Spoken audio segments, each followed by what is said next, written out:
@दी growth classes के YouTube channel पर आपका स्वागत है। पिछले पेपरों में हम बात कर चुके थे कि 2021 का पेपर किस तरीके से आ रखा है। 2022 की बात हम कर चुके थे, 23 की बात हम कर चुके थे, 2019 के पेपर हमारे चल रहे हैं और वही 1.5 मार्क्स का हमारा क्वेश्चन है। नेक्स्ट क्वेश्चन की बात करें हम तो क्वेश्चन है हमारा ICl4- की आकृति समतल वर्गाकार होती है क्यों। इस तरह के काफी क्वेश्चंस आ रखे हैं, तो जिनमें भी रीजन है उनका थोड़ा सा आप ध्यान रखिएगा। Shape of ICl4- is square planar why, यानी हमें रीजन बताना है कि इसकी जो शेप है वो समतल वर्गाकार यानी कि स्क्वायर प्लेनर क्यों होती है। पिछले क्वेश्चन जिन्होंने अभी तक नहीं देखे हैं वो पिछले क्लासेस में जाकर उन्हें देख सकते हैं। जिन लोगों को क्वेश्चन नहीं मिल रहे हैं वो यूट्यूब पर जाकर @दी ग्रोथ क्लासेस के नाम से चैनल को सर्च करके और लास्ट वीडियो में आप क्वेश्चंस देख सकते हो कि कौन कौन से क्वेश्चन हम सॉल्व कर चुके हैं। ठीक है, क्वेश्चन की बात करते हैं। इसका आंसर हम किस तरीके से देंगे तो देखिए, इसमें इस आयन में या हम ऐसे लिख सकते हैं कि ICl4- आयन में हमारा जो सेंट्रल एटम है, केंद्रीय परमाणु कौन है इसके अंदर, आयोडीन है। तो इस आयन में जो सेंट्रल एटम है तो ICl4- में आयोडीन परमाणु 3 क्लोरीन परमाणुओं के साथ, 3 किसके साथ बंध बना रहा है, 4 के साथ, लेकिन 3 से थोड़ा सा अलग बंध है और चौथे क्लोरीन के साथ थोड़ा सा अलग बंध है, इसलिए हम 2 बार में इसकी बात करेंगे। तो जो आयोडीन परमाणु है वो 3 क्लोरीन परमाणुओं के साथ, 3 क्लोरीन परमाणुओं के साथ सहसंयोजक बंध बनाता है, सहसंयोजक बंध बनाता है। अब 3 के साथ तो इसने कौन सा बॉन्ड बनाया, कोवेलेंट बॉन्ड बनाया। अब हमारे पास में जो 4th क्लोरीन है वो किस तरह से बॉन्ड बनाएगा, तो जबकि चौथे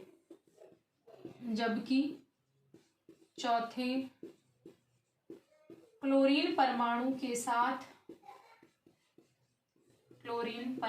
के साथ उपसहसंयोजक बंध बनाता है, उपसहसंयोजक बंध बनाता है। यानी 3 के साथ तो कोवेलेंट बॉन्ड बना रहा है और चौथे के साथ में कोऑर्डिनेशन बॉन्ड बना रहा है, उपसहसंयोजक बंध बना रहा है। किस तरीके से बना रहा है वो हम इसमें देख सकते हैं। तो हमारा सेंट्रल एटम कौन है, केंद्रीय परमाणु आयोडीन का बाह्यतम इलेक्ट्रॉनिक विन्यास निम्न है, बाह्यतम इलेक्ट्रॉनिक विन्यास निम्न है। देखिए क्या है बाह्यतम, यानी वही बाहर का देख लेते हैं हम। आयोडीन कितने नंबर पे आता है, 53 पर। तो आयोडीन का बाह्यतम इलेक्ट्रॉनिक विन्यास निम्न है। वही 2 अवस्थाओं में हम देखेंगे। पहले हम कौन सी अवस्था में देख रहे हैं, निम्नतम अवस्था में।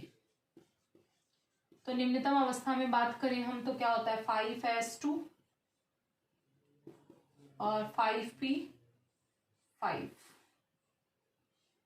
अगर आप लोगों को इलेक्ट्रॉनिक विन्यास याद नहीं भी है तो भी कुछ वो नहीं है, हमें जैसे ये ध्यान है कि ऊपर फ्लोरीन, नीचे क्लोरीन, फिर ब्रोमीन और फिर क्या आता है, आयोडीन। अगर आपको इसका पता है, क्योंकि फ्लोरीन 9 पर है तो लगभग सभी को याद रहता है कि कितने नंबर पे आता है, 9 पर। तो इसका होता है 1s2 2s2 2p5। तो हमें सिर्फ आउटर शेल का इसका पता होना चाहिए। इसमें 2 है तो इसमें क्या हो जाएगा, 3s2 3p5।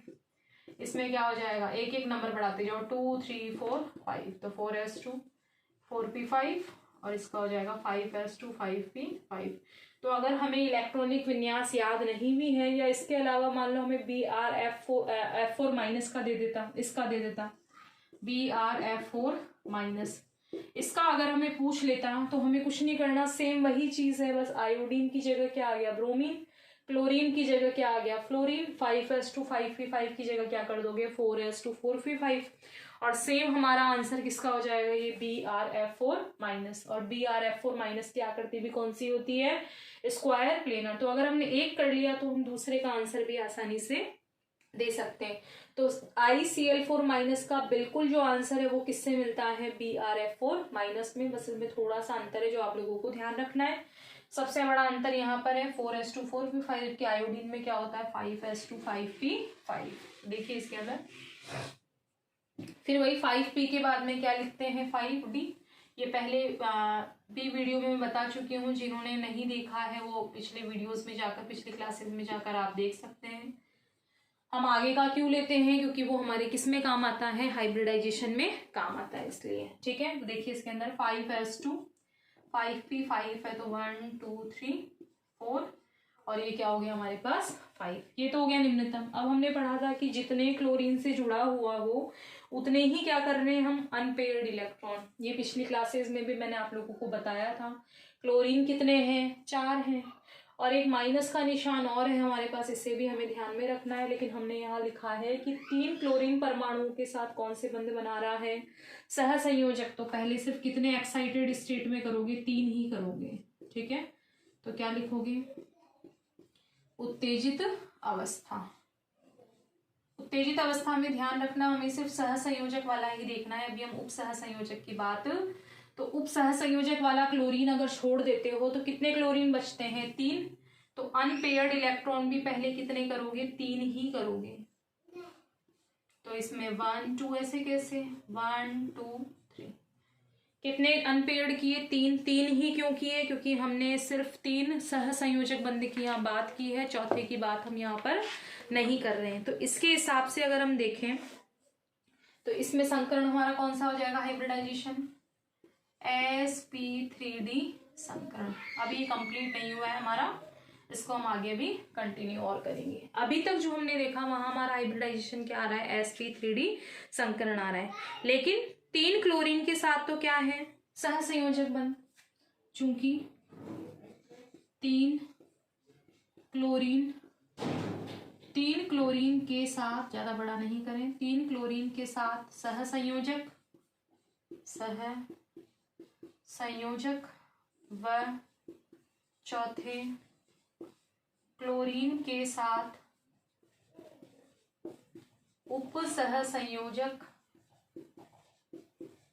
सहसंयोजक बंध बनाने के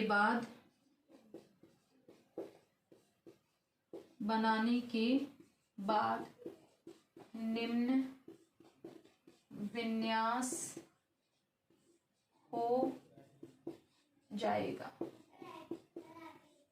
ठीक है, हमने लिखा 3 क्लोरीन के साथ तो क्या बना रहा है, सहसंयोजक, और चौथे क्लोरीन के साथ में क्या बना रहा है, उप सहसंयोजक। तो हम बात करें अब इलेक्ट्रॉनिक विन्यास की, तो हमारा क्या हो जाएगा, ये तो क्या हो गया हमारा भाई, कौन सा था 5s के बाद हमारे पास क्या था 5p, और 5p के बाद हमारे पास क्या था 5d।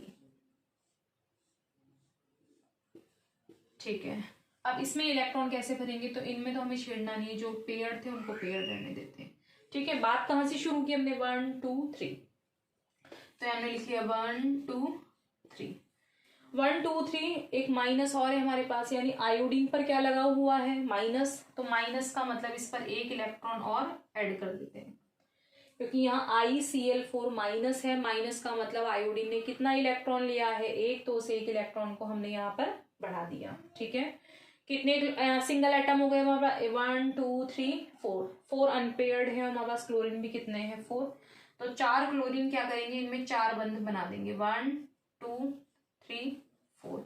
अब ये 3 तो जो है वो कौन से बंध बनेंगे, 3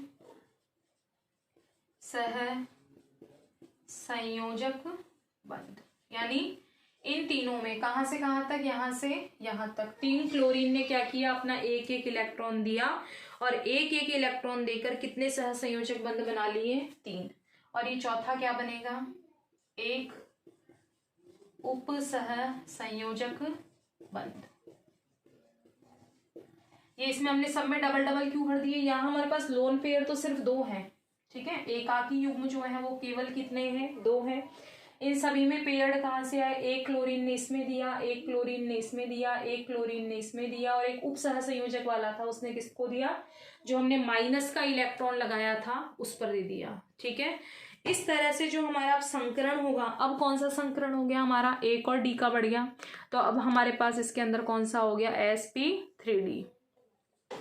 तो इसमें अब हमारा हाइब्रिडाइजेशन जो है वो क्या होगा, यहां से यहां तक की हम बात करें तो कौन सा हाइब्रिडाइजेशन हो गया हमारा, sp3d2 संकरण।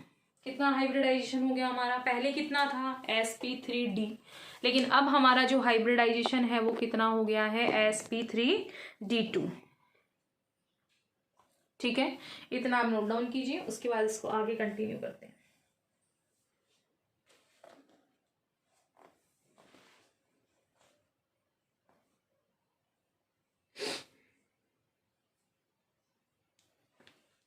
ठीक है, आगे इसको कंटिन्यू करते हैं, अभी हमारा कंप्लीट नहीं हुआ है, मैं ऊपर का हटा देते हैं यहाँ से। तो 3 क्लोरीन के साथ तो कौन सा बंध बन गया, सहसंयोजक, और एक के साथ कौन सा बन गया, उप सहसंयोजक।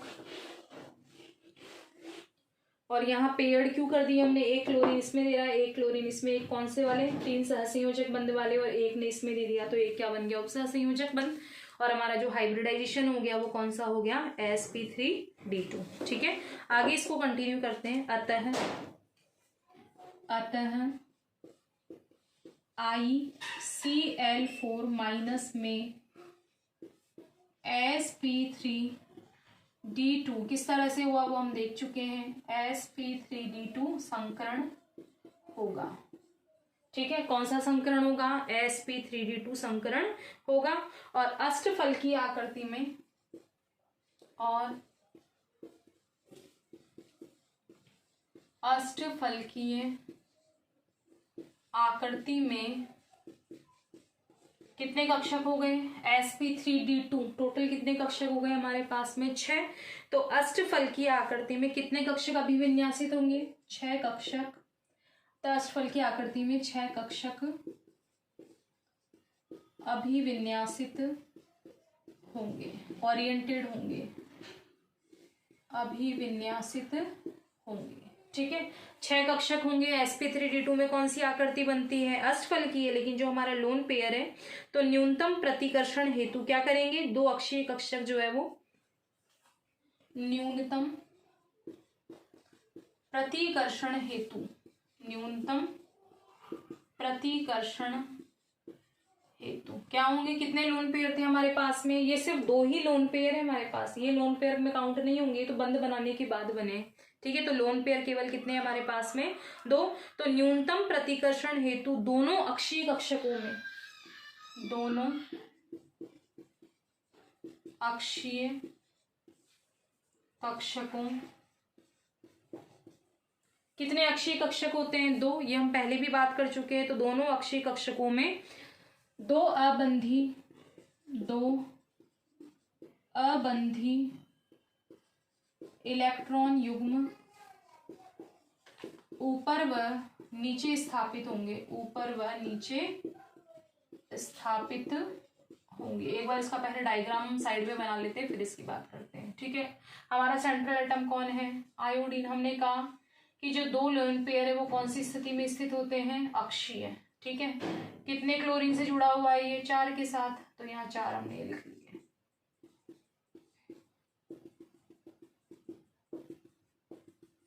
तो हम इसमें जब हम ऊपर और नीचे लोन पेयर डालते हैं तो प्रतिकर्षण कैसा होता है, क्योंकि एक ऊपर है और एक कहाँ है, नीचे।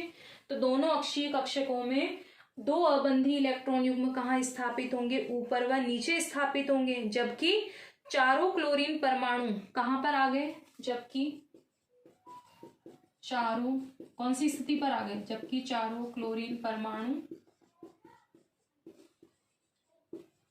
भूमध्यी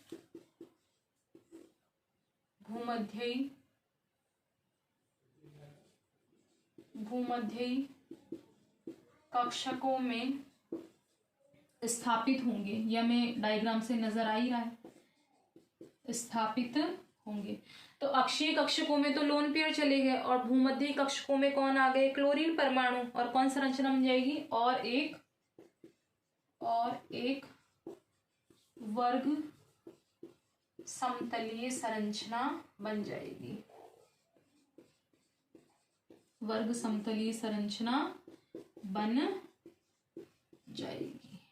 ठीक है, वर्ग समतलीय कैसे, हमारे सिर्फ पास सिर्फ वर्ग यानी स्क्वायर प्लेनर बचा है, क्योंकि लोन पेयर को हम किसी भी शेप में इन्वॉल्व नहीं करते। तो ये हमारे ICl4 माइनस के क्या बन गई है, वर्ग समतलीय संरचना बन गई है। सेम ऐसा ही हम किसका कर सकते हैं, BrF4 माइनस का। सेम यही आंसर होगा, सब कुछ यही होगा, शेप भी यही होगी, तो सेम यही आंसर आप उसका भी दे सकते हो। ठीक है, इसको अच्छे से नोट डाउन कर लीजिएगा। और हमारे क्वेश्चन आ रखा है, इसी तरह के और क्वेश्चन भी आने के चांसेस हैं। तो ये लैंग्वेज आप यूज करके किसी का भी आंसर दे सकते हो, अगर माइनस या प्लस किसी के लगा हुआ है तो। ठीक है, इसको आप अच्छे से नोट डाउन करके इसकी तरह के बाकी सारे आंसर भी आप देख सकते हैं।